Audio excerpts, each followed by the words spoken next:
What's up? Welcome back, friends. This is the Changelog. If I sound a little different, it's because I'm coming off of a cold, and I appreciate your patience with my somewhat nasally voice today. But welcome to the Changelog. We do appreciate you listening. And today I went solo talking to Matt Ahrens. Matt co-founded the ZFS project at Sun Microsystems back in 2001. And of course, 20 years later, I picked up ZFS for my use in my home lab, and I loved it.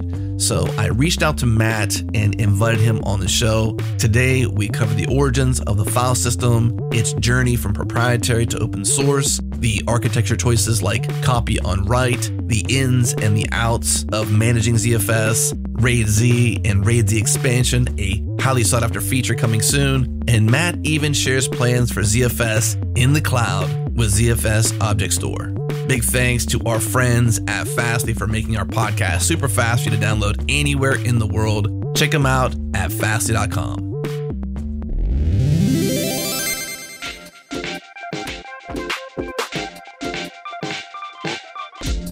This episode is brought to you by our friends at Square. Square is the platform that sellers trust. There is a massive opportunity for developers to support Square sellers by building apps for today's business needs. And I'm here with Shannon Skipper, Head of Developer Relations at Square. Shannon, can you share some details about the opportunity for developers on the Square platform? Yeah, absolutely. So we have millions of sellers who have unique needs, and Square has apps like our point of sale app, like our restaurants app, but there are so many different sellers, tuxedo shops, florists, who need specific solutions for their domain. And so we have a Node SDK written in TypeScript that allows you to access all of the backend APIs and SDKs that we use to power the billions of transactions that we do annually. And so there's this massive market of sellers who need help from developers. They either need a bespoke solution built for themselves on their own Node stack, where they are working with Square Dashboard, working with Square hardware, or with the e-com, what you see is what you get builder. And they need one more thing. They need an additional build. And then finally, we have the app marketplace where you can make a Node app and then distribute it so it can get in front of millions of sellers and be an option for them to adopt. Very cool. All right. If you want to learn more, head to developer.squareup.com to dive into the docs, APIs, SDKs, and to create your Square developer account. Start developing on the platform sellers trust. Again, that's developer.squareup.com.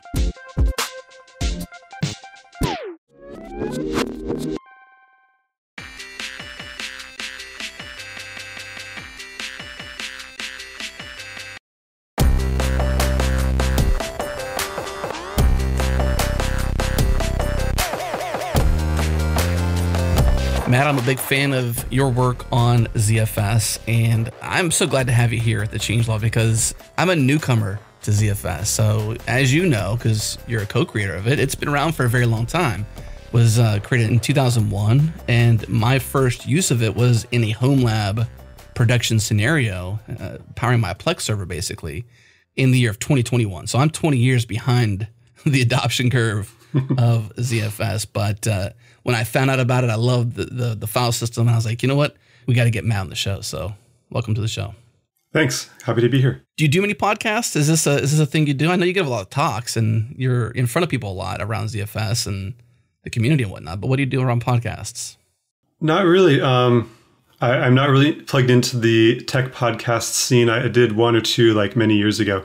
There's like 2.5 admins, I believe, out there. I think even one of the writers around ZFS has been on there, and maybe even a contributor to ZFS. I'm not sure. I'm new to the ZFS scene, so. Yeah, I know the hosts of that podcast, and they'll probably hit me up at some point. Yeah. You should go on that show. I like it. I listen to a few of them. But yeah, I wanted to get you on to talk about ZFS because it's such a cool file system. It's got some interesting roots in open source, and it's obviously an OSI approved license that it's listed as, but it's got some drama behind the scenes. And I figured who better to go through the backstory of its origination and the problem set and its history and then to current than you, as you're a co-creator of it back in 2001.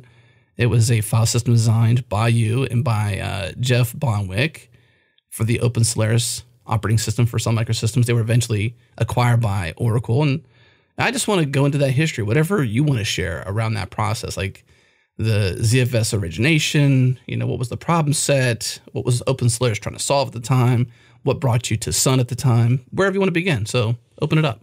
Sure.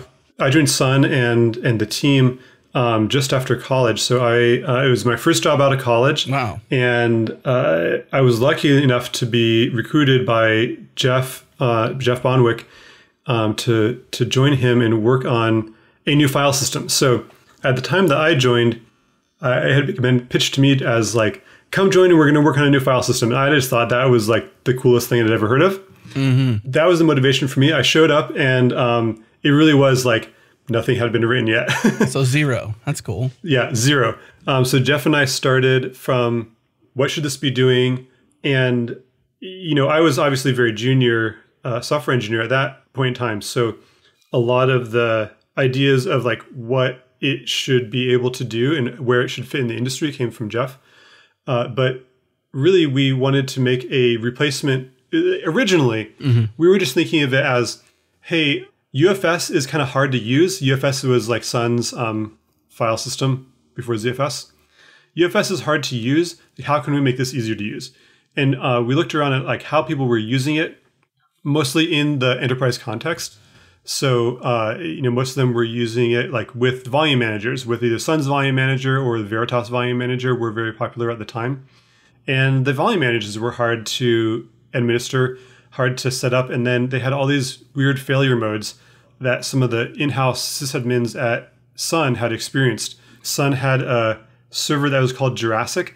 It was a, for the time, giant server that the kernel developer engineers ran themselves. So people took turns being primarily responsible for that. And it used UFS and it used the Solaris volume manager. And I think that there were some horror stories that predated my arrival about disks dying and being resilvered incorrectly by the volume manager and maybe mistakes being made due to the difficulty of understanding what was really going on there, even from people who are very experienced with software and computers. So, one of the taglines that we created after the fact was that the goal of ZFS was to end the suffering of administering storage hardware. And I think that that's pretty accurate. Yeah. Yeah, it's a very painful process. It can be very painful. And I think that ZFS has succeeded in large degree at addressing the problems that we saw, 20 years ago. So that's kind of like the very high level of what we were trying to do. I'll point out that, we were not setting out, the high level was not to create a product. It wasn't to make the fastest software. It really was to address the pain points of the difficulty of administering. And I think that those goals or lack of goals kind of have a long shadow, right? Yeah. I think that you look, I'll get into some more of the specifics of what that meant, what those goals meant back in the day. But, you look at even now, 20 years later, ZFS, it does perform well. But, when people do benchmarks against other file systems, and a lot of times ZFS performs better than them, sometimes it doesn't perform as well. Like, I think that the people behind ZFS, like, we don't really sweat that much. I don't see people being like, oh, like we gotta beat them in this micro benchmark. Like, what's going on? I think that the thought is more like, on the whole, ZFS is very useful and performance is part of that utility, but snapshots are part of that utility. Replication is part of that utility. Checksums, compression, all of the different things in ZFS that work well together and are easy to use together and hopefully easy to understand, like what's going on. Mm-hmm. That's what brings a lot of the value compared to other technologies and product, right? So today, like back when we created it and today, ZFS is not a product. There are products based on OpenZFS doing all kinds of different things. But OpenZFS is just an open source project.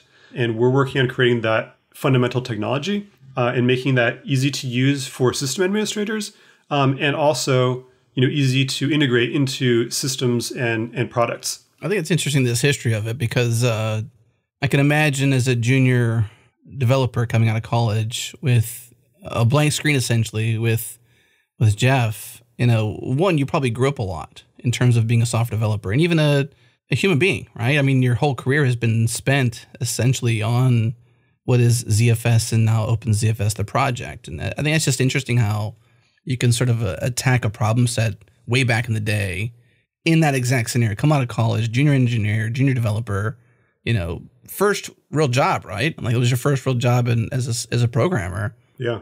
And now you're still doing it. Like it shed some light to like, I guess the interesting bits around starting. Like sometimes you never know where you're going to end up.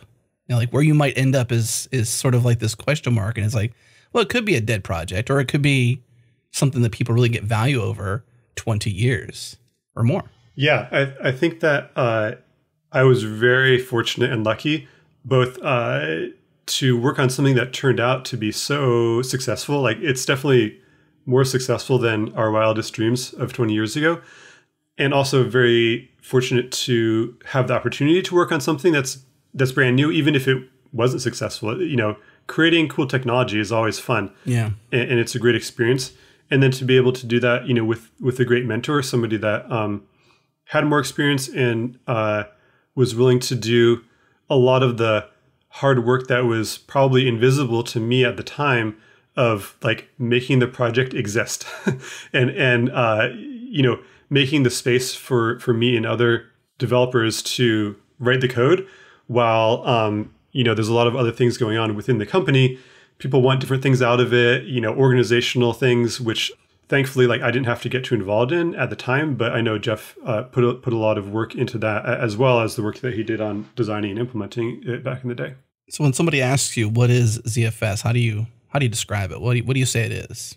It depends on who's asking, I think, or what what level I think that they're going to be able to understand it, because, everybody understands things in the context that they have. So let's say an everyday software developer that doesn't know much about file systems. Just they know they exist. Sure, they're on their computer, they use them, but they're just an everyday developer. They're not touching file systems too often. So for developers, first of all, what a file system. Hopefully, you kind of understand what a file system is and what its purpose is in the most basic sense of storing files and data on hard disks. ZFS, our tagline from back in the day is that it combines the functionality of a file system and a volume manager into one integrated solution. And it makes it brings enterprise level storage technology to the masses. So those are technologies like snapshots and compression and replication that, those don't really exist or they're very primordial in more traditional file systems. And so, ZFS lets you get a lot more out of your storage system, and it lets you build really powerful storage systems with just a bunch of disks or SSDs, combinations of those, without expensive technology, without expensive enterprise products. Right. Who's using ZFS? I mean, I mentioned I'm a home labber pretty much. I'm a home labber user at least, and I would call my scenario enterprise home lab because I don't want it to go down necessarily. If the data died, it's my Plex server, so like it's movies, right? I don't want to rip all those movies again, and it's a lot. I think I might have like 10 or 14 terabytes of movies, maybe more than that even. I'm not even sure. 4K, 1080p, but that's my use case of it. But I imagine there's a lot of home lab users out there. There's a lot of enterprise users out there. You mentioned it's for the masses, so I'm the masses. I'm the user of that. Where's you're employed by Delphix. You get paid to do this daily. We talked about Sun from back in the day, acquired by Oracle. Like this has been a career for you. So you've obviously done some cool stuff with it, but like, where is it being used at the most highest level and at the most lowest level, like say a home labber like me? Yeah, it runs the whole spectrum. And one of the great but also challenging things about open source projects is that we don't necessarily know where it's being used, right? People can pick up the code and do whatever they want with it. We don't have like a product and a list of customers and numbers or things like that. But I can tell you about some examples. Obviously, there's a lot of folks like you who are using it at home or in very small businesses, and that's probably like the majority of people like using, like touching, like running ZFS commands is probably those kinds of users because there's so many of them. The amount of data or like the demands on the performance of those systems might not be the highest. And I think that those types of users are the ones that tend to be underserved historically by, enterprise focused open source projects, right? Because most of the work is done by people who are paid to do it, and they're paid to do it to make it work in some higher end type of deployment. Right. Some sort of paid scenario, some sort of, yeah. Even though it's open source, some sort of product that uses the open source to create a cloud product or some sort of serverless or service, essentially. Yeah. So if we go from there to kind of the very highest end, there's folks like Lawrence Livermore National Labs, which is a U.S. government research agency, and they run some of the biggest supercomputers in the world. And they actually originally ported ZFS from Solaris to Linux to be able to use on these enormous supercomputers. So Brian Bellendorf is the one who started that quite a few years ago now, 10 plus years ago, I think. And they've been doing a lot of the work to maintain the ZFS on Linux. And they're using it in their huge supercomputers. I don't have the numbers handy. They probably are available, but it's like, petabytes and petabytes and petabytes. Huge things that take up, warehouses full. Right. And I think that kind of because of their leadership, a lot of other supercomputer type applications have picked this up as well. So, Cray, HPE, Intel have all done work on putting ZFS into use in supercomputer type applications. One of the interesting things about those applications is that I didn't know this. Like when I learned about, supercomputers back in the day, it was like, oh, it's all just like you're running a bunch of numbers and like writing the numbers out. And so presumably it's just like giant files, right? Like you read some big files, you write some big files. Maybe you probably care about throughput. And that's kind of the traditional space of things like Lustre. Lustre is a distributed file system that can run on top of ZFS. So it has pretty tight integration with ZFS. And they advertise things like, basically like if you have enough servers and enough clients, then you can get like your full network switch throughput of however many like terabits per second or whatever, sure, because it's fully distributed. But a lot of those workloads, HPC is not just these big file streaming stuff. They do a lot of like small file creations. Because a lot of these workloads are written, they're written by folks who are not like file system engineers. They're just like trying to solve their problem, and it doesn't necessarily map onto all giant files all the time. And so you see a lot of various workloads. So I did some consulting for Intel several years ago now, where they were trying to improve like small file creation performance, which is not what you'd expect coming from a HPC type workload. So even these like large type use cases, they have a lot in common with home libraries, home users use cases, right? Where it's like creating lots of files, like that sounds like maybe downloading your photos or reading your mail spool or writing out all your little text files for your code base, if you're a software developer, reading lots of small files when you're doing a compilation. So a lot of these use cases really transcend like the large to the small. In the middle, you have, I would put in the middle a lot of use cases of ZFS where companies have taken ZFS and embedded it into another product. So one example is folks like IX Systems and Nexenta, who have made like kind of general purpose storage appliances based on ZFS. So inside is ZFS, and then they have like a nice management interface that makes it easy. I think Plex is probably also in that category. And there's a lot of people who might be using those products. FreeNAS comes from IX Systems, so a lot of people use FreeNAS in their home systems. A lot of people might be using those types of systems and not even know that there's ZFS under the hood. Right. They're just like, I have a Plex. I don't know what's going on. Like, it has compression. Sure. That's great. It has RAID. That's great. That's interesting because, I'm in this home library scenario, and I think obviously I'm a developer and I'm a taking kind of person, but, there's this world where in the future where people are going to have, I would probably guess, like their own clouds in their house. As the technology gets more and more accessible, you're going to have the need for potentially, privacy and storage and stuff like that. For example, I've got a unified network. I've got unified cameras. They're local to my network. There's obviously some external accessibility via Unify and stuff like that. But I'm trying to keep things local. Plex I can access from outside my network. That's the extent I'm using it so far. I plan to eventually move our podcast archive, which I think is around the same. It's around 8 or 10 terabytes of data we've collected over the 12 plus years we've been doing podcasts.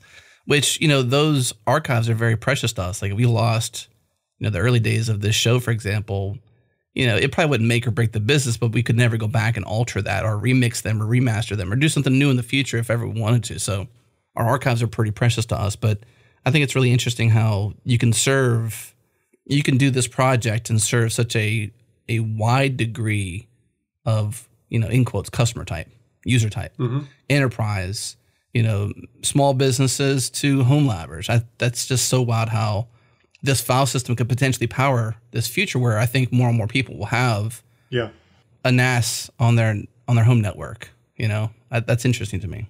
Yeah. And you mentioned kind of cloud, private clouds. Yeah. Home cloud. There are a couple of companies, Joyent tried to do this of like taking the interface that you can get from a public cloud and sell a bunch of gear to a company that can deploy that on-prem and then have that same kind of cloud usability, in a data center. You could imagine like pushing that to smaller and smaller and smaller deployments, right, into home and small businesses. And I think some of the folks from Joyent, like Brian Cantrell, they are at Oxide now, which is kind of doing something similar, taking on even more of the stack. But both Joyent and Oxide are using ZFS as part of their storage subsystem in those like cloud in a box or private cloud type deployment scenarios.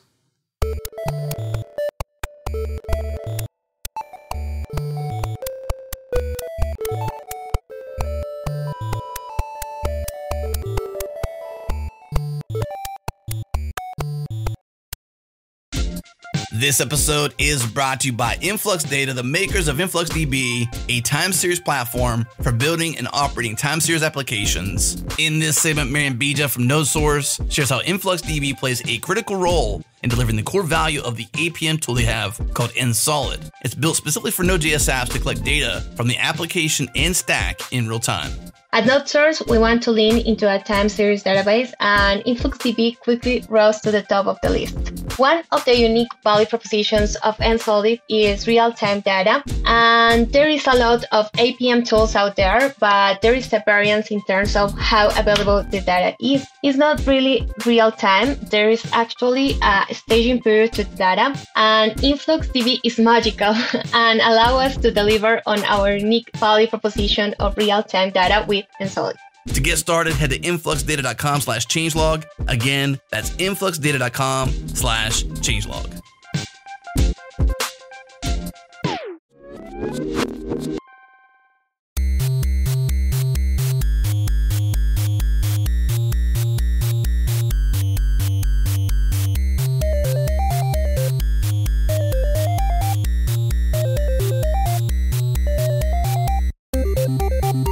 So what is it then you think that makes people choose ZFS? Like, of all the choices they have in the Oxide scenario or in my scenario, I've got a 45 drives Storinator, for example, here. It's got a 12, I think it's got 15 drive bay, for example. I can fill it up with massive amounts of storage. It's a Linux box. It's running Ubuntu, 2004 or whatever. What makes someone like me or someone like them choose ZFS for this storage engine? Why is ZFS the choice? Like, what particular features, what makes them choose it? So I think that it's kind of out of necessity. There's really two kinds of data. There's disposable data where you can put it on whatever you want. You can put it on your thumb drive with FAT32. Sure. And like, it doesn't matter. Maybe there might be some performance requirements, but the requirements are not that great. And in those scenarios, like, you might use ZFS for interoperability if you're used to it, but there's not like a ton of use cases. But if you care about your data, then... I care about my data, Matt. Yeah, and I think most people do. If you care about this data, then you need to be able to have some redundancy with it. So you need kind of the functionality of a volume manager where you can have multiple, drives, and some of them can die, and you don't lose all your data. And you need to know that the data that the drives give you is correct. So you need checksums. And even just those two basic requirements, there's not, there are other technologies that do that. They're much harder to use typically. And so I think the choices are like, if you're deploying it yourself, ZFS is just so much easier. If you're making a product, then, your customers might not know or care, but you building your product on something that's as capable as ZFS is going to reap long-term rewards. And the fact that ZFS is under continuing development and improvement means that your product has a solid foundation that's going to keep up with what the future holds for software and hardware storage. That's just the very basics, right? I think a lot of people even forget about that because there's all these other cool, great features with ZFS that are very exciting, like snapshots, right? Being able to protect your data with snapshots. A lot of people nowadays are thinking about ransomware, right? And what if somebody has some virus or whatever they call it that encrypts my data or alters my data or deletes it?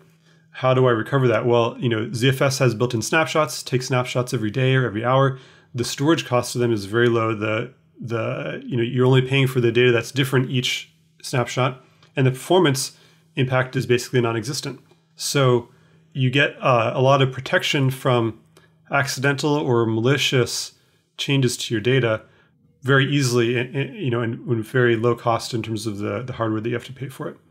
Things like compression built in. I think a lot of people nowadays take this for granted. At least ZFS users probably take it for granted, but it's not present in all the competing technologies.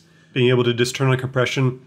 We're using LZ4 compression by default, which is very, very fast. It doesn't give you the highest compression ratios, but it means that you can just turn it on and kind of not worry about it. Like you turn it on and typically performance improves because you don't need to read and write as much data to your disk. And then, in more kind of complicated deployments, people look for things like replication. Like I have data that's on this machine. I want to get to this other machine. I could rsync, and that would probably work just fine if I just need to take one copy of the data one time. But if I need to, continually move the changes over, rsync is very, very slow because it needs to check every file and every block of every file to see if it needs to be sent. And then if you're using ZFS to begin with, obviously you want to preserve things like the snapshots that you have on the source system, the compression that you have on the source system. So ZFS has this built-in send and receive commands that let you serialize the contents of a snapshot, send it over to another machine, and it preserves all the complicated stuff like ACLs, access control lists that might be on files, and other esoteric things that might not be used that often. But when they are used, you don't want to have to worry about is rsync preserving them correctly or whatever. This is one area of ZFS I'm not taking advantage of right now. I do some replication, basically backup, because RAID is not your backup, right? It's just being able to store more and do more with a volume, not so much necessarily an actual backup. And this is one area where I'm not taking advantage of a feature really. And it's just because I'm still getting into the ZFS world. Where do I find information? I find that it's actually kind of hard to find all the information you can of what you can do with the power of ZFS, for example. There's a lot out there, and I know it's probably getting better, but 20 years later, I'm still kind of like, wow, there seems to be a lack, or at least a vacuum. Maybe not like somebody's doing a bad job, but more like there's an opportunity. If somebody's out there doing more. And there's a couple of books out there that I've picked up that I've liked a lot as well that really helped me school myself on what ZFS is and what it can do. But replication is one particular area where I'm still using rsync. I'm still using rsync and moving stuff over to a different store. Now, granted, currently that separate store is not a ZFS store, so I couldn't do replication there. But when I do fully move over all my stores, I have a couple of different RAID scenarios where I'm not using ZFS everywhere. I'm only using in this one pool currently, and mostly because I want to prove that it works well. I can actually manage it, and so to your credit and everyone else's credit involved in it, yeah, it's pretty user friendly. I can use ZFS pretty easily. It's pretty easy to create a pool, pretty easy to manage a pool, pretty easy to do scrubs and stuff like that to verify my data. But that's the extent I'm doing, and it's pretty set it and forget it. I've pretty much gotten bored because it doesn't require a lot of maintenance. So good job on that part, at least. That's good. Yeah, I would say don't feel bad about not using all the features of ZFS. Well, it's there. I want to use it, Matt. I want to, if I have another ZFS store, I'm not going to be rsync. I'm going to learn replication at that point. I think that's great to learn that stuff. I would say that the ZFS enthusiasts who become evangelists kind of talk up all of these capabilities of ZFS. And I think that they're all, for sure, they're all useful in different scenarios. But ZFS has a lot of capabilities. It can do a lot of things. That doesn't mean that you should do all of them in all deployments, right? Sure. It has all those things so that it's flexible and can be used in a lot of different scenarios. And like being interoperable with like being able to run rsync to send it to another machine is like, that's just fine, you know? That said, I love ZFS send and receive, and it's really cool. Basically, so you're asking where can you learn more about how to use this stuff? Sure. Yeah. What resources are out there? Yeah, the books the books that have been written about are pretty good. The FreeBSD Mastery ZFS is a good one. I think that there's a like version 2 or like a advanced mastery. I forget what they called it. We'll look it up on Amazon. Well, the one I have is FreeBSD Mastery ZFS. Okay. And that's Alan Jude and Michael W. Lucas. Yeah. And I think there's a second counterpart to that, which is like even deeper. So it's like advanced or something like that. So I think those are both great resources. Those are the ones that are coming to mind right now. I would, if you want to get an education, I think that those books are the way to go. If you, but like online forums and stuff are also very useful. It's just like, it's more immediate and more personal, but yeah, you know, the quality of the information you're getting is more variable, right? Mm-hmm. I've gotten a lot of mine from YouTube, various blog posts, obviously Stack Overflow here and there. The book I'd mentioned, I haven't gotten the advanced version of it yet because just not quite there yet, but it's been very helpful for me. I've been taking my own notes on different commands I run for establishing a new Z pool and stuff like that. We've gotten this far actually without even talking about features, but not the specifics of like breaking down what ZFS does. So it is the open source project, OpenZFS. Yeah. We haven't talked at all about its, you know, I guess the features and capabilities and like what do I type to do this? Yeah, exactly. So like, how do you create a Z pool, for example? How do you create, what's the step? Like if I wanted to create, you know, a 6 drive scenario where maybe I'm, you know, a home lab I'm doing Plex, Mm-hmm. like what would I do to create a 6 drive? Would I do, you know, RAID Z1, RAID Z2? And like, how do you choose which RAID level to choose, all that good stuff? How do you even choose the number of drives? Obviously there's a cost factor, but you know, I think there's a number of where like, if you wanted to do RAID Z2, you should do in multiples of like, I think it was like 6, 8, 12, some sort of number where like, you don't want to do 7, for example, because it doesn't map out well. Help me understand that. Yeah. So actually, I wrote a blog post about this, post basically saying, don't worry about that number. Okay. So, in my opinion and experience, the specific width of like how many drives do you have, like there aren't magic numbers there. Basically, like the more drives you have, the more performance you'll get, the more space efficiency you'll get, and there aren't really like magic points on there that are like more optimal than others, aside from some very, very specific scenarios that don't apply to common cases, right? Basically, like, you know, you're using a database, it has a fixed record size, you're for some reason not using compression, then maybe there's some like more optimal things there.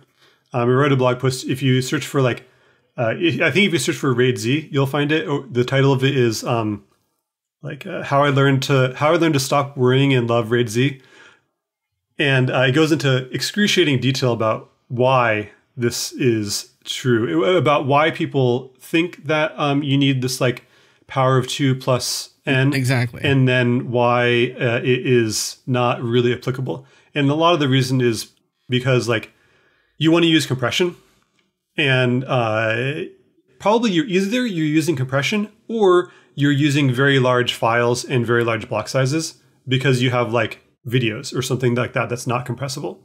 And if you have compressible data, then you should be using compression, and then you end up with the variable block sizes. Like ZFS takes, 128 kilobytes of data, it compresses it down to a multiple of whatever the sector size is. So like 4 kilobytes. So you might have like a 70 kilobyte, a file that's like a big file, and the first block of it compresses to 70 kilobytes. The next block compresses to 7 kilobytes. The next one compresses to 104 kilobytes, right?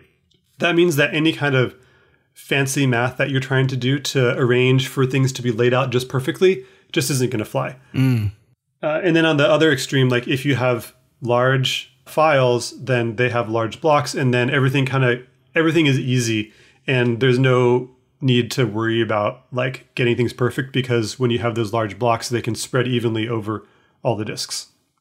So that's one less thing to worry about, which is good in terms of your deployment. I'd love to. Yeah, I'd love just to lean on ZFS to be smart enough, to not have to worry about the number of disks. And yeah, I mean that's kind of what you want to do, right? You want to take as much mental overhead on planning out a new store, right? Exactly. You want to put as much into the software to manage it than the person choosing the number of disks. You want to be able to choose things like, reliable hardware, reliable operating systems, reliable things that you can plan for, not so much, should I use 7 or 6 disks? Yeah. And you see that reflected in like the user interface of ZFS, where ZFS there are a lot of properties you can change and things you can do with it, but hopefully those things are all there for a reason. They have a real impact on how, on what you're trying to do.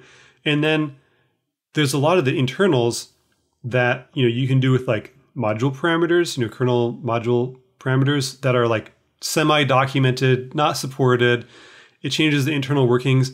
You just shouldn't have to deal with that. Like, for the vast majority of people, you should never need to think about that. Of course, sometimes we fall short, and there are things where it's like, oh yeah, you really do want to change that tunable in this scenario to get really good performance for this particular workload. But the goal is that you don't need to do that. The system gives you very good performance and semantics out of the box. And then, you can express your intent with the commands to set properties and stuff. So getting back to your question of like, I have a home lab, I have some disks. What do I do? Yeah, typically with the number of disks that you're talking about for that kind of scenario, it's like, 4 to 12 kind of disks. Probably you're going to create one RAID Z group, and you're going to put all your disks in it, and it's going to be either RAID Z1 or RAID Z2. So there's not a lot of real decisions there to make. I think you're going to be running a command that's like zpool create, give the pool some name, RAID Z2, and then just list each of the 6 disks that you have. Mm-hmm. Whether it's RAID Z1 or RAID Z2, this it comes down to how much redundancy do you want. And with RAID Z1, it can tolerate 1 disk failing and not lose any data. If you lose that second disk before you've replaced the first one, then you lose all the data. With RAID Z2, you can lose 2 disks without doing any replacements, and you'll still have your data. So, in like industrial deployments, the consideration is really like, how long does it take to replace a drive before you get back to full redundancy? And, people are configuring spares and timing, like how long does it take to do the resilver and all that kind of stuff. For small home deployments, people probably aren't doing that. Like, they're probably not configuring spares. The time to do the replacement is like however long it takes me to like order the disk online and get it shipped to me or whatever. Yeah. That's the long pull. So I say, as a rule of thumb, like if you have a bunch of drives, like RAID Z2 is going to give you like more redundancy than you're probably ever going to need. If you want to live a little bit dangerously and risk like, hey, if 2 drives fail in the same week, then I'm going to have to go back to my backups. Then RAID Z1 will save you a little money, right? It saves you the cost of that 1 drive. Mm-hmm. Which can get very expensive, honestly. If you're doing, especially a Plex server, for example, if you want a lot of storage, I would say performance, not necessarily that you need all the size, that you need the performance between the disks, where you have like maybe a 10 terabyte is a common size for, an individual disk for a NAS for, say, a Plex server, or anything where you want something with decent performance. Maybe 6, maybe 8, but the 8 to 10, anything above that tends to be higher performance drives in terms of spin and movement of data and whatnot, throughput on the actual disk itself. But that's a pretty large disk. So if you've got 4 of those, that's what, 40 terabytes? It's a lot of storage, right? If you got 6 of those, let's just do some math, Matt. That's 6 terabytes. I mean, that's 60 terabytes. It's a lot. But in a RAID Z2 scenario, you got reservation, then you got, I don't know how you say the other word, but it's like reversation. I don't know. It's like, what's the other word? What is what is that stuff when you get into the semantics of how you plan for overhead in these scenarios? Yeah. So now we're talking about like you've created your pool. You have a bunch of different kinds of data on there, right? Maybe you have like your video files and you have your home directory and you have like your movies and you have a cache of other stuff. How do I like manage that? So typically people would create like different file systems for each kind of use case. And so in ZFS, when we're talking about a ZFS file system, the storage pool is like all of the disks that ZFS is managing. And then you can create file systems on the fly. They aren't assigned any particular space on the drives. They just consume and release storage as needed. So creating these ZFS file systems, what's inside the storage pool is very cheap and easy. And we use those file systems primarily as like administrative control points. So you could say like, here's all my video files. They don't bother trying to compress them because they're already compressed. On the other hand, here's all my like source code files for my development project. Let's compress those. And maybe, so all the different ZFS like settings and properties are per file system. So you can set them differently for different types of data that you have. You're asking about like reservations and we call them ref reservations because it stands for referenced. So referenced reservations. So you might want to think about like, I have some space that's for one use and I want that use to never exceed some amount. And I want this other use to have some reserved space. I want to always have some space available for, my software development project, but like maybe the movies or like, my kids are dropping their movies into some NFS share, probably not really an NFS share. It's probably like a, SIFs or some, fancy Dropbox thing on top of it. But, sure. My kids are dropping their movies into some other section of this. I'm going to put a quota on that so they can't use more than like 5 terabytes or whatever. So quotas and reservations let you do that. And that's at the ZFS create layer, not the zpool layer. Yeah, so that's at the ZFS layer. The file system. Yeah. So you have the pool. It has, your 60 terabytes, but each file system uses a variable amount just depending on what's in there at the moment. And the reservations and quotas let you control that. So specifically, the reservation says, like this file system and all the stuff associated with it. So all the snapshots and all the descendant file systems. So the file systems can be arranged hierarchically where the children like inherit property settings from the parents.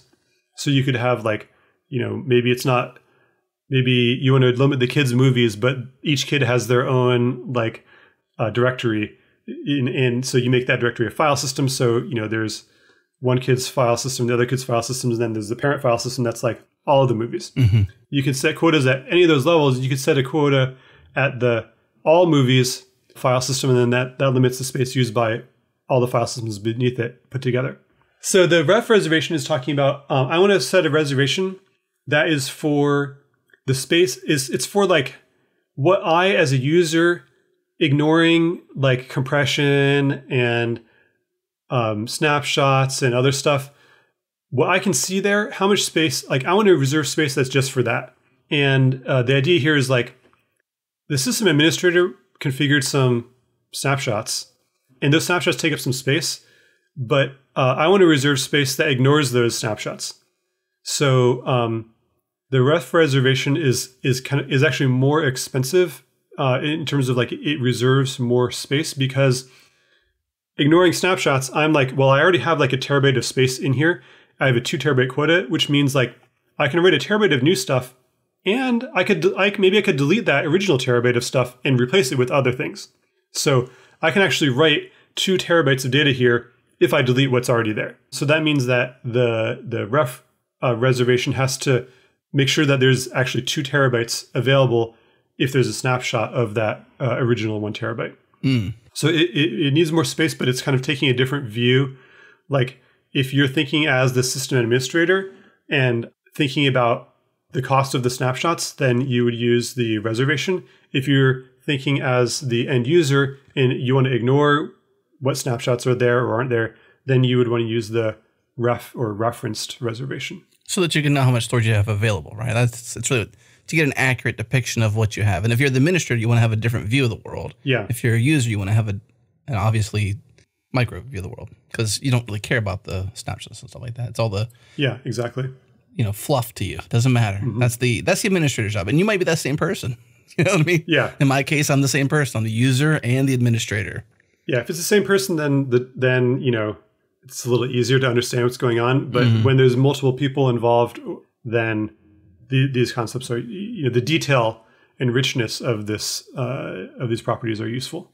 One thing I haven't heard you talk about yet, which I feel like, as somebody who hasn't designed the system, hasn't been involved for 20 years, and is just a user, is like the killer feature, in my opinion, is copy on write. Right? Is this ability to be a secure file system because you want data integrity, you want to verify that you have things you want to automatically repair, and it's this copy on write that really sets ZFS apart from every other file system I can think of. Is that copy on write? Can you talk about that a bit? Yeah, I mean, it's so fundamental to ZFS that we probably forget about it. And you kind of have for 40 minutes. Yeah. And it's not a feature, right? It's not a user visible thing, but it's a kind of enabling data structure that allows us to have zero cost snapshots and to be able to have always, like, the data is always self-consistent. If you crash or pull the plug at any time, you don't have to run FSCK. What you have on disk is always a consistent view of the file system. Yeah, so that was one of the decisions we made, very, very early on.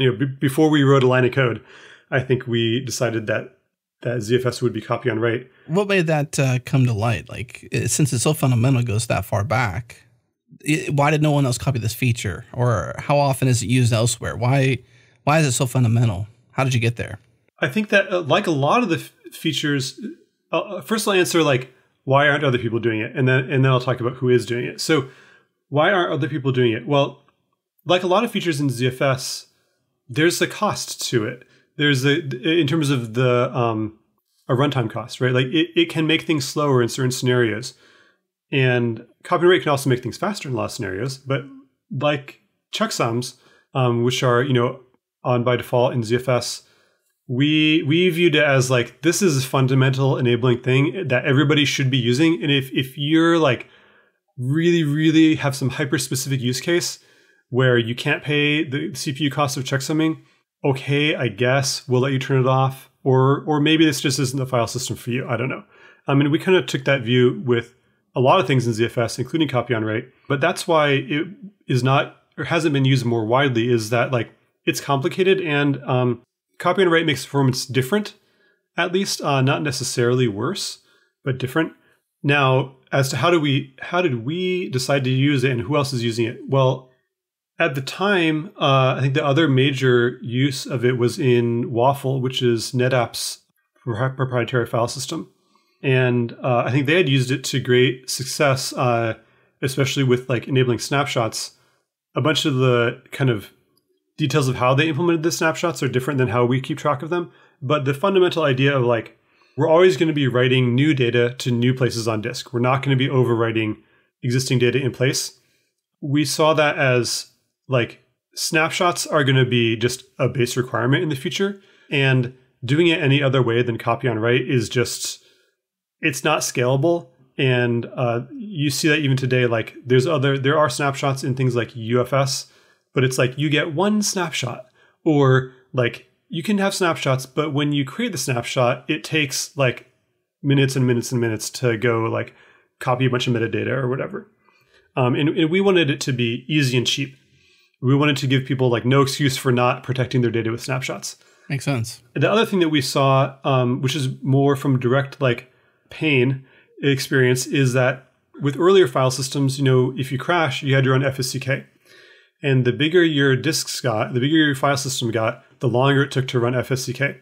And a bunch of file systems added things like to kind of reduce that time on big file systems, so you didn't have to scan every data structure. You only had to you knew that it was only these certain ones that needed to be scanned, but still we saw the trend of like hard disks getting bigger and bigger and bigger. And even 20 years ago, it was getting to be take an unreasonably long time to run FSCK on that server that we were administrating in the Sun kernel group, Jurassic. So even on Jurassic, which was I mean, it had a bunch of disks. I'm sure that it was a tiny amount of storage compared to today's storage systems, but it took like an hour to run FSCK every time the system rebooted, at least every time it crashed.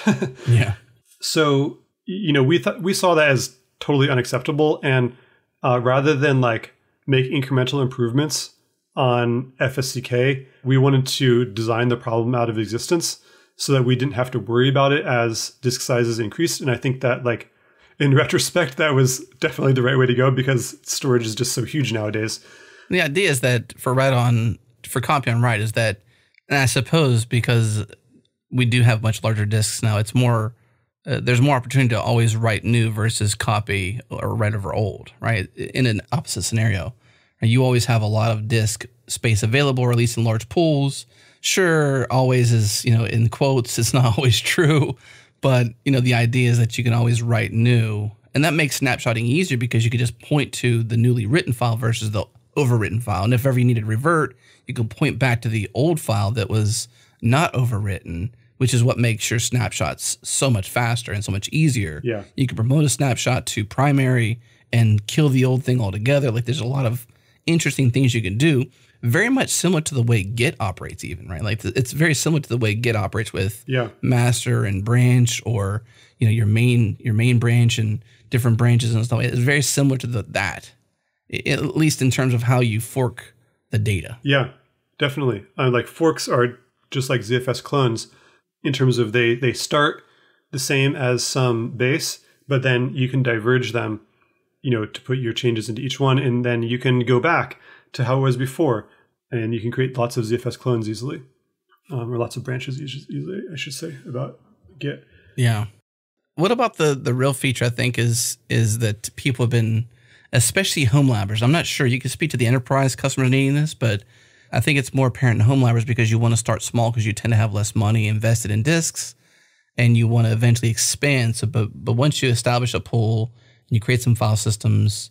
I'm not even sure it's landed yet. I know it's a pull request out there, which is raise the expansion, being able to expand. I could just imagine. I was watching your talk on this. I could just imagine like the amount of mental overhead, the spaghetti in your head, thinking about how to explain. So I'm not going to ask you to necessarily explain raise the expansion, except for as you might need to. Mm-hmm. You don't need to point out the details because you needed a screen for that. You needed to demonstrate it. This is a visual thing for sure, but this is a feature I know that's been long awaited. Yeah. Being able to establish a RAID array and be able to expand it from 6 drives to 8 drives, and with no foreseeable necessary penalty, basically. Yeah. Less pain. Now it's possible, but it's a PR from what I understand. What's the details on that? This kind of brings us back to what we were talking about first thing about, this being a open source project and how do we serve the home users. So this is a feature that has been requested for, years and years and years and years. Yeah, for sure. But, enterprise users don't have this problem because it's like we buy the disks by the shelf full. You just add a new shelf and create a new RAID Z group from the stuff in that shelf, right?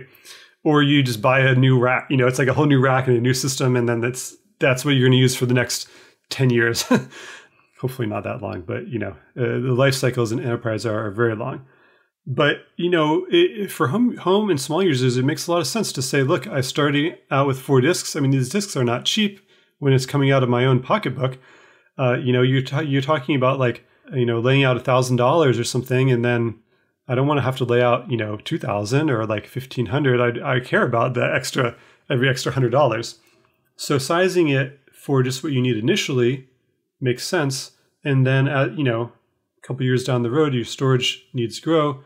Add 1 more disk or 2 more disks without having to buy a whole new batch of disks, move it to, get your friend to bring their system over so you can copy it over there and then reformat it and then copy it back. What a pain. People don't want to do that. It's no fun. No. So basically this project is about doing all that complexity for you under the hood. You add a new drive. We have to move all the data around to spread it out over all the drives, including that new one, but it all happens, automatically. You just type zpool attach, blah, blah, blah, blah, blah, hit return. It says, great, the expansion is in progress. It'll be done in, 20 hours or whatever, when we've copied all the data around. But the interesting thing about this project is, how did it come to be? So, a long requested feature, how did it get funded? So actually, it's funded by the FreeBSD Foundation. So the FreeBSD Foundation is it's a nonprofit. They help to run the FreeBSD project, but they don't run it, right? It's run by volunteers, but the foundation helps with administrative stuff. And one of the things that they do is they fund software development. So they contacted me a long time ago. I can imagine. I think 3 or 4 years ago. Actually, it's got to be more than that, because I remember working on this when my second child was a baby. So, at least 4 years ago now. And they said, look, we have this idea. We want to do something for ZFS users, that's something that is not going to be done.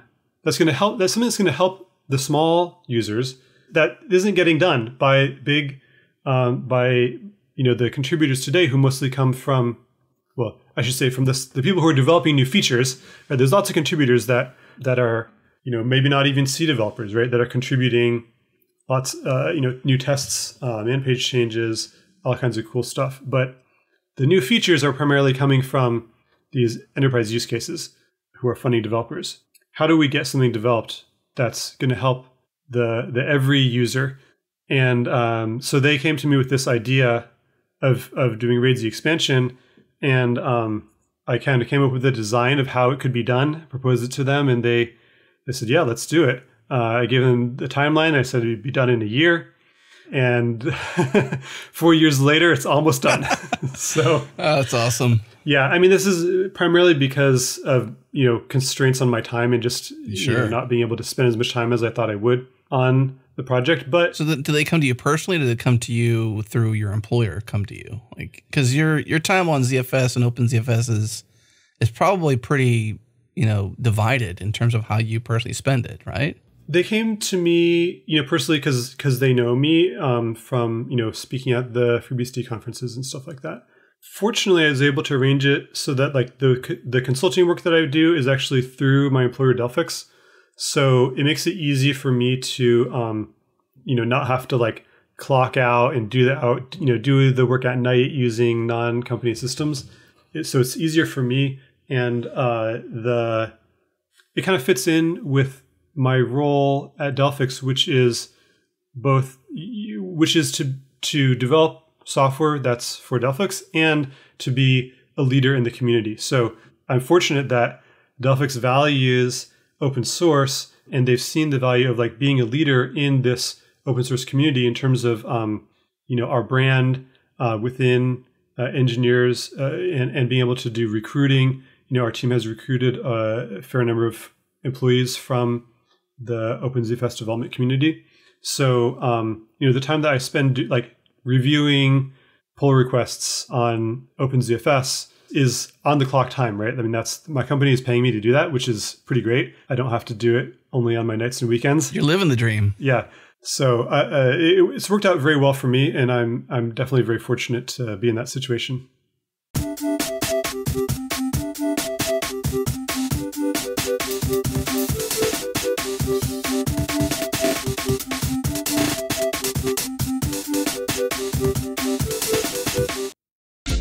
What's up, friends? I want to tell you about one of our new partners for 2022, MongoDB, the makers of MongoDB Atlas, the multi-cloud application data platform. MongoDB Atlas provides an integrated suite of data services centered around a cloud database designed to accelerate and simplify how you build with data. Ditch the columns, the rows, once and for all, and switch to the database loved by millions of developers for its intuitive document data model and query API that maps to how you think and code. When you're ready to launch, Atlas automatically layers on production-grade resilience, performance, and security features so you can confidently scale your app from sandbox to customer-facing application. As a truly multi-cloud database, Atlas enables you to deploy your data across multiple regions on AWS, Azure, and Google Cloud simultaneously. You heard that right. You can distribute your data across multiple cloud providers at the same time with a click of a button. All you got to do is try Atlas today for free. They have a free forever tier, so you can prove yourself and your team the platform has everything you need. Head to mongodb.com/Atlas. Again, mongodb.com/Atlas. What's up, friends? This episode is brought to you by our friends at Retool, the low-code platform for developers to build internal tools. Some of the best teams out there trust Retool. Brex, Coinbase, Plaid, DoorDash, Legal Genius, Amazon, Allbirds, Peloton, and so many more. The developers at these teams trust Retool as the platform to build their internal tools, and that means you can too. It's free to try, so head to retool.com/changelog. Again, retool.com/changelog.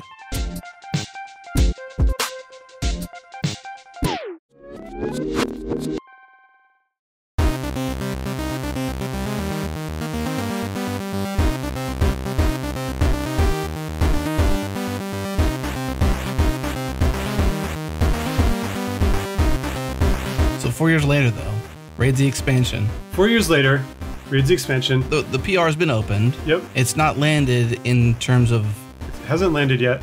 So 3.0 is a plan for 3.0? It is hoped for 3.0. Okay. I would be cautious about planning, about using the word plan, because we don't, OpenZFS doesn't have developers like on retainer, right? Like we're not paying anybody to develop anything. It's all volunteer.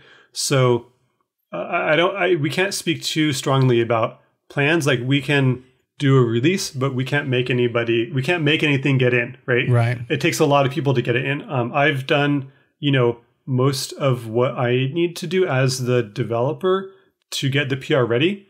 But, other people, it takes a lot of contributions from different people. So we need people to do code review is the big one. And it's there's a lot of code there, a lot of very tricky code.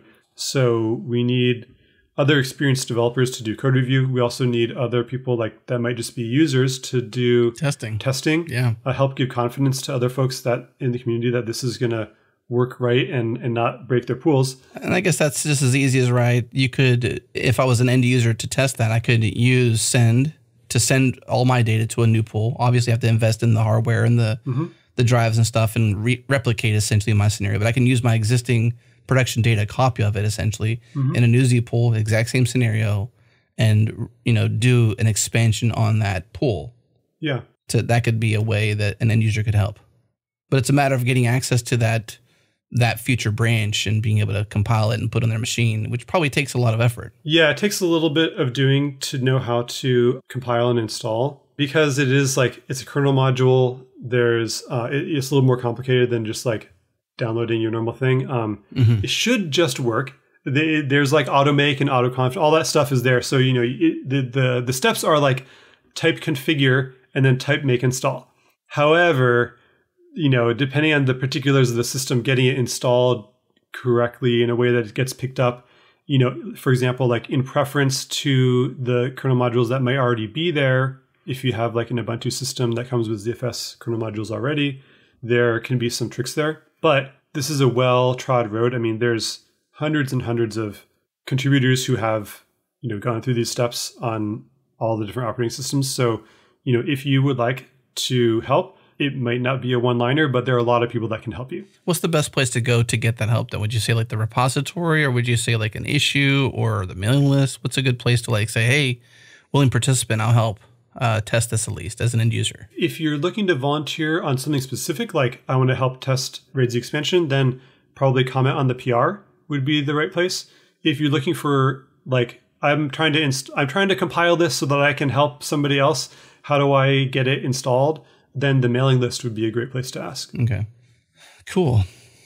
Well, before we move on to another topic, is there anything else in, say, the feature set of ZFS that makes people we talked about copy on write being a killer feature. You didn't really mention it because it's such a baked in 20-year feature. It's more it's just the system. That's just how it is. It's not even a feature these days. Anything else? I mean, I think I like the ideas around the Z intent log, I believe is what it's called, and the LARC, which I believe is a cache. Yeah, the L2ARC cache. The layer 2 cache, I believe. Those are a couple of things that can sort of speed up systems. That's one thing I'm actually taking advantage of. I have an SSD as my cache, yep. which was a one-liner, install the hardware one-liner to add it. It's like you make it so boring to manage the system. Come on, Matt, like make it harder, right? Like it's super easy to manage the ZFS system. I think that's great that's your experience. I mean, that's absolutely our goal, is to make it easy to manage. So I would say, the killer features are the ones that we've talked about. RAID Z, compression, checksums, snapshots and clones and replication. And those are things that have been in ZFS for a long time. Yeah. Obviously, we've refined over the years and added other new stuff, but those fundamentals are what sell it for 99% of the users. I want to dovetail a little bit to back to the past to some degree. There's a ZDNet article that quotes Linus Torvalds as saying, don't use ZFS. I'm sure you've seen this and I'm sure you've read it. And I think it's really around licensing. He says, don't use ZFS. It's that simple. It was always more of a buzzword than anything else, I feel, and the licensing issues just make it a non-starter for me. So I kind of want to go back into the past to some degree, back to the Sun days before Oracle acquired it. Were you involved in licensing it? Share some of the drama, I suppose, behind the scenes that kind of made OpenZFS possible, because it was really close to not being possible with the acquisition. Like, thankfully, Sun and potentially even you and Jeff were contributors to the idea to use the Common Development and Distribution License 1.0, which is an OSI approved license, which does it definitely makes it open source by being OSI approved in that sort of thin layer of like, yes, it's open source, or not. No, it's not open source. But this ability to sort of keep it going after this acquisition, that's kind of what I want to talk about. So I mentioned Linus saying, don't use ZFS. What's the backstory there? Yeah. So the interesting thing is that, when we started working on ZFS back in 2001, it was part of Solaris. Solaris was proprietary software. It was, I think, at the time only available on, Sun, with Sun's Spark-based hardware. Solaris x86 kind of came and went a couple times. So maybe it was available on x86 hardware at some point. But, as far as we knew, when we started out, we were developing proprietary software. But a couple of years into it, I think, I'm going to say maybe 2003, they started working on Open Solaris, and meaning like working on open sourcing Solaris and creating Open Solaris. And I wasn't involved with those decisions or the licensing decisions. I was like a junior engineer 2 years out of college. Nobody asked me. He doesn't need to know about this. Yeah. So at least when I found out about it, I was thrilled. I thought, oh, this is great. Like we're going to open source Solaris. Like ZFS is going to be part of it. We're going to open source it. This is wonderful. We definitely didn't imagine how successful it would be outside of Sun at the time, or how enabling that would be for our technology and in my career to continue for so long. So we kind of lucked into that. It lucked into it being open sourced. It was open sourced. We released it as open source first. So, it became, when we integrated it into the Solaris codebase in October of 2015, in October of 2005, a long time ago, it went out as open source the next week. And before we'd ever shipped it in a product. That was really cool. People started using it, picking it up from the Open Solaris bi-weekly builds. So then, from 2005 to 2008 or 9, we were developing it in the open. It was picked up by, I think maybe FreeBSD was the first other operating system to take the code and port it to FreeBSD. It became, very successful there. And then towards the end of that, picked up by the folks at Livermore National Labs to port it to Linux as well. In terms of maybe I should talk about the licensing a little bit now. So the CDDL, as you mentioned, is an open source license. It was created by Sun to open source Solaris and create Open Solaris, which ZFS is part of. I can't really speak to the motivations of why that license. Why didn't they use an existing one? Why did they come up with any of the particular terms in the CDDL? My understanding of the intent is that it's called a weak copyleft type of license, which means that the changes that you make to ZFS or other CDDL licensed software, like if you make changes to our software and you ship those changes, then you need to make your modifications available. So that's kind of similar to the GPL, as opposed to more permissive licenses like the BSD or Apache licenses, which are basically like, here's some software, you can do whatever you want with it. You can contribute changes back if you want. You don't have to contribute back the changes. So it's kind of more similar to the GPL in philosophy, in terms of like, you need to contribute back the changes that you make. The main difference that I see with the GPL versus CDDL is that the CDDL explicitly applies on a per file basis. So like if you wanted to do something with ZFS and add some new functionality and not release that new functionality as open source, you could put it all into a new file, compile it with the rest of the ZFS code. Maybe you have some changes into the existing ZFS files that you do have to open source, but you could do that and not open source your new file, your new source file, and keep your new feature private in that way if you wanted to. Yeah. Versus the GPL, like it's not as explicit about what constitutes a change that needs to be open sourced, and people generally interpret it much more like broadly, that like anything kind of in the vicinity, you got to open source it. And you got to GPL it as too. If your code is near our code, then your code has to also be GPL. It's kind of how people interpret it, and I'm deliberately being vague about what does near mean, because there's dissenting opinions about that.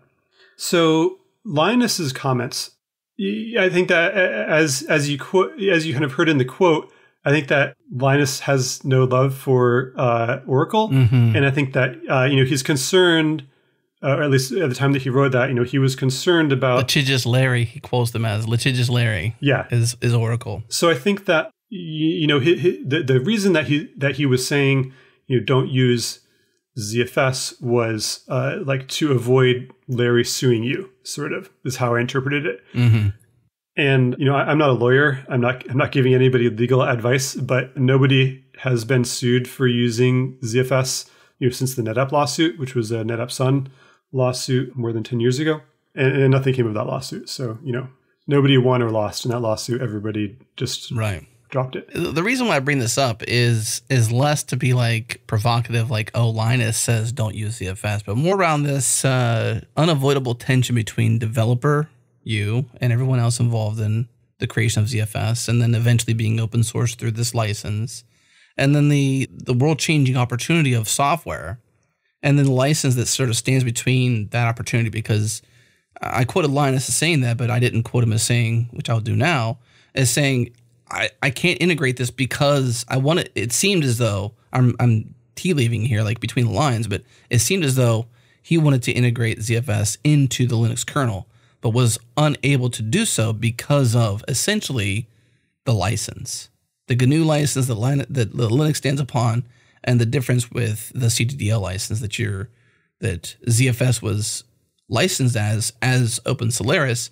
And then I'm sure there's some details in there that made OpenZFS possible, which is super awesome, because despite this acquisition, this accidental to some degree open sourcing of ZFS, it gets to live on. And you get to have a career beyond this proprietary software you were originally hired to build, which I think is super wild in terms of a journey for a software developer like you. Yeah. And then a community to appreciate and enjoy and use your work. Like if you wrote your best software and no one can use it, did you write the software? You know what I mean? Kind of like the tree, did it fall, did it make a sound kind of thing. It's almost like that. Like, yeah, I agree. If no one can adopt your software and enjoy it, did you write the software? Kind of no, really, right? Yeah, I mean, that's one of the reasons that I really love open source, is that it makes the software available. It makes it available without the constraints of like any one company living or dying or deciding to do whatever. If it's good software and it's useful, then people can continue using it and extending it and making it continue to be relevant. Like the fact that we could take like the ZFS that Sun was doing in 2009 or 10 and take that and run with it as part of the Illumos project and part of the OpenZFS project.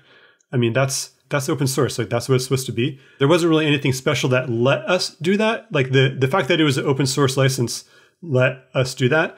I think that it wasn't a given that people would actually pick it up and like continue the software development. So that's one of the reasons that the Lumos project was created, to kind of continue Open Solaris in general. And then we created the Open ZFS project to, unify and provide some kind of leadership around ZFS development that was happening on Lumos and FreeBSD and Linux altogether. And that happened in 2013, right? Like OpenZFS began in 2013. Yeah. The original project, proprietary way back before it was even open source license, was 2001. So you got, 12 years between inception of the project, several years before the Common Development Distribution License was instilled, right? When you did the Open Solaris part of that.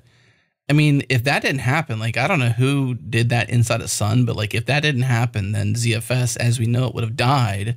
Yeah. And it would be in Oracle now, because Oracle still is developing Solaris, right? It would be the closed source ZFS, which is continued. Like, you got a fork in the road. This is history that I'm sort of sharing with the listeners. Like, there's a fork in this road of ZFS, which is one that ended and sort of bifurcated, right? You got the Open ZFS version that began in 2013 or whatever time frame that was, maybe the 2009 snapshot of the project. Yeah. And then there's the closed sourced Oracle version still yet that is ZFS inside of Oracle, which I guess is just called Oracle ZFS. Yeah. So Oracle continued, developing ZFS internally and just not sharing that source code with anyone. And that's fine. And, the open source community picked up the open source code and we've continued developing that. And people maybe have asked, like, which one is better? That was my next question. Which is better, Matt? That's really an academic question, because nobody's really baking off like open source ZFS on Linux versus Oracle ZFS. Like the target audiences of these are just very different. The target audience of the Oracle ZFS is probably like people that have been locked in by Oracle. Mm-hmm. Yeah. And, if they could get out, it's not about which one is better. It's just like, can I escape the clutches or not? Yeah. Well, the good thing is that you are continuing development. We've just speculated about what will be in 3.0. Some other things that I think are interesting in the maybe category of OpenZFS 3.0. One, raise the expansion we talked about. A couple that hit my radar, which is ZFS on Object Store, which I think is, I saw a talk on that from a recent conference, which I thought was pretty cool, which is like ZFS in the cloud essentially, which I think is just really interesting to think about, like different clouds being different, in the VDevs and whatnot. I run Mac OS primarily as my primary machine, so I'm excited about the opportunities of Mac OS support in the future. But I'm sure there's other cool stuff in there, but that's what hit my radar in terms of like, can't wait. Looking forward to 3.0. So that's a good thing, though, is that it was open sourced. You and others are continuing to develop it, and there's a community behind this. You got the conference that happens each year, books being written, blog posts. There's still a lot of momentum behind this project, obviously. Yeah, we have a ton of people contributing every year. We have our annual conference. We have a monthly video calls where, we're talking about new features and kind of getting like design reviews and making sure bugs are being addressed. So the community is very active. If folks would like to participate, you can find info on openzfs.org. We have links to all the videos from past conferences and how to join our Zoom meetings monthly. Cool. Well, Matt, is there anything else that I left unchecked in terms of talking about, your career trajectory? Maybe the only open question mark I really have that you can touch on if you'd like is how you negotiated with Delphix to be able to contract on top of the open source. Like, I think, developers, the reason why I asked that question is less like, are you an amazing negotiator? Probably. But more so like, if there's other devs out there who are thinking like, I want to keep contributing to open source. How do I negotiate with my employer? Obviously Delphix appreciates and embraces open source. So maybe the developers are already at a place like that. But if they're at a place where they embrace open source, what are some things they can do to do things you've done to be able to buffer in the give back and the impact beyond just simply their daily 9 to 5 at their job? Yeah, I think that the consulting per se, like getting paid for work, is kind of a special case. I would probably focus on like, how can you contribute to open source like as part of your job? And I think that there it's mainly about like making sure that your employer understands what they're getting out of it, right? Everybody wants to know what's in it for them, developers as well as employers. In my experience, Delphix has been involved with ZFS and OpenZFS for a long time, 10 years or so, and it's a fundamental technology for our product. So the benefits are like super clear. Yeah, like first of all, like we're using this and we want to make it better, and we want to make it better in the best way. We want to get the contributions from the community, and we want to be able to have other people from the community like testing and validating the changes that we're making. So that's just on a very like low level. Like we want our code to work. We want our code to be the best it can be. And to do that, like we want to get these contributions from other people. In order to get the contributions from other people easily, we need to upstream our changes so that we don't have merge conflicts all the time.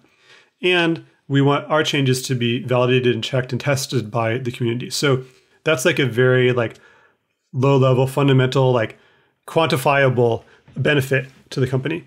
The next level of benefit is like the corporate branding almost. Like it makes the company look good when people in the community see, oh, Delphix is contributing to OpenZFS. Oh, Delphix is leading OpenZFS. Delphix is helping to organize this conference about OpenZFS, right? It creates mindshare around like Delphix is a cool place. Like Delphix is a cool company, even if I don't know anything about like their actual product of database virtualization and masking and whatnot.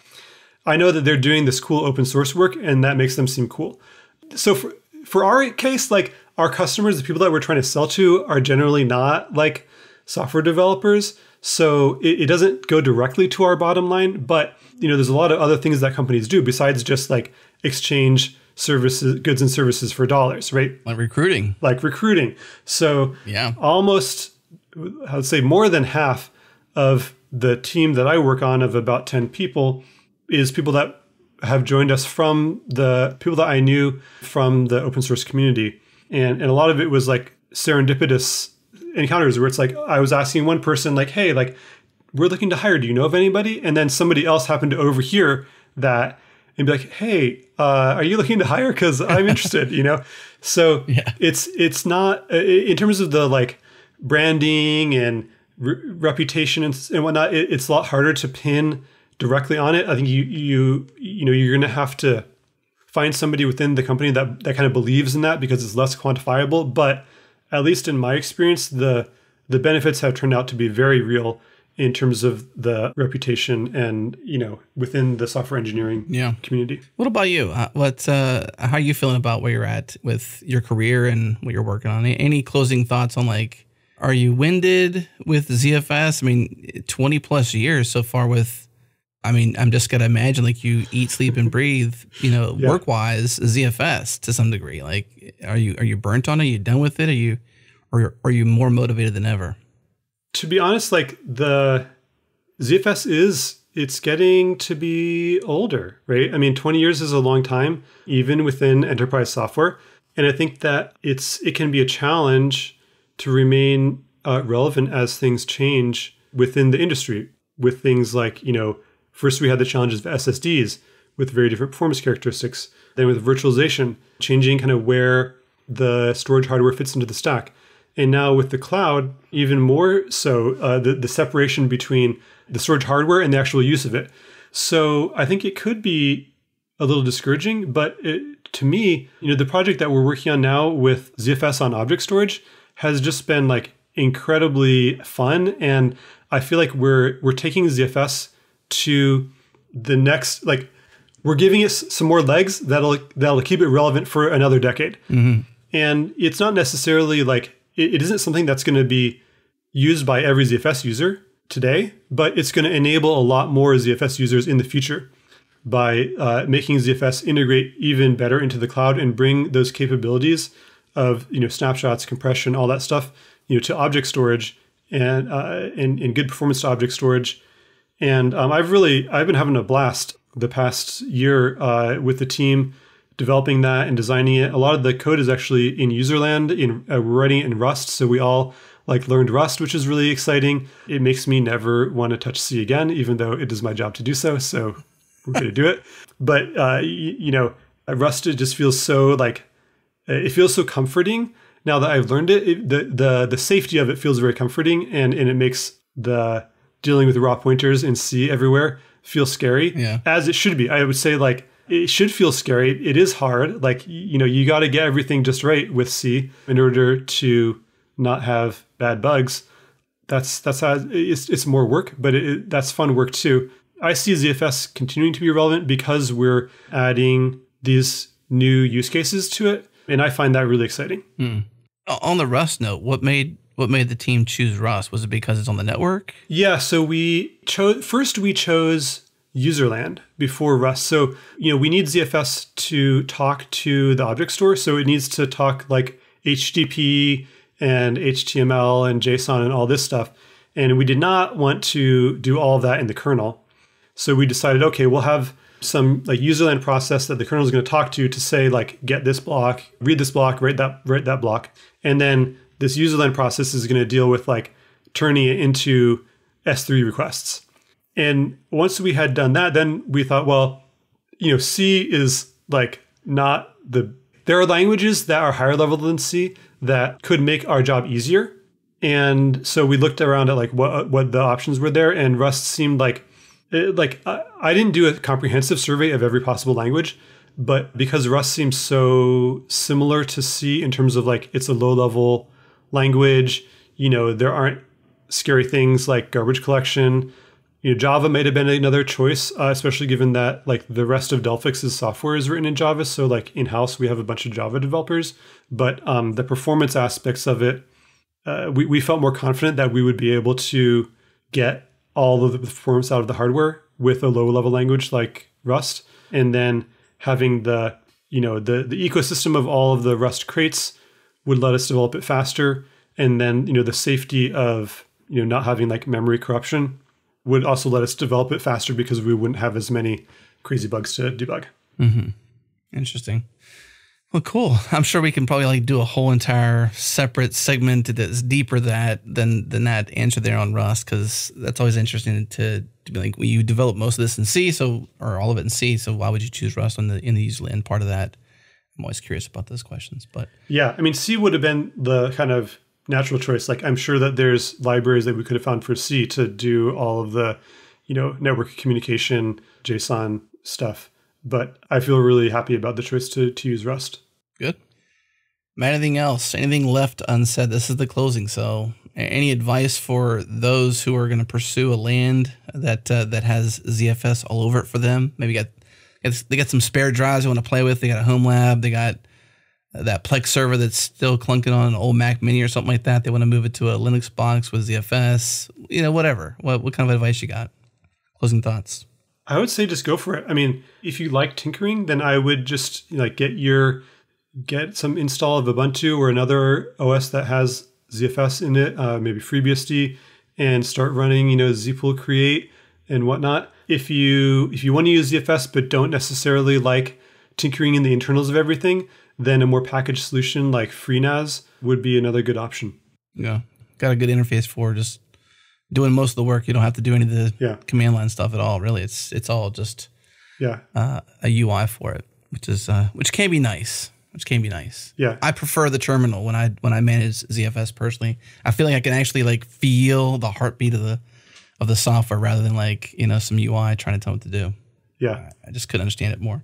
Once I moved to the terminal to mess with ZFS, I feel a lot better. So that's my take on it, at least. Yeah, I love that as well. I know some people don't necessarily take the same joy we do from feeling the heartbeat of their software running. So I'm glad that there are more kind of packaged, guided solutions as well. Well, Matt, it's been a pleasure talking to you through your software career, OpenZFS, the future and the past of ZFS itself.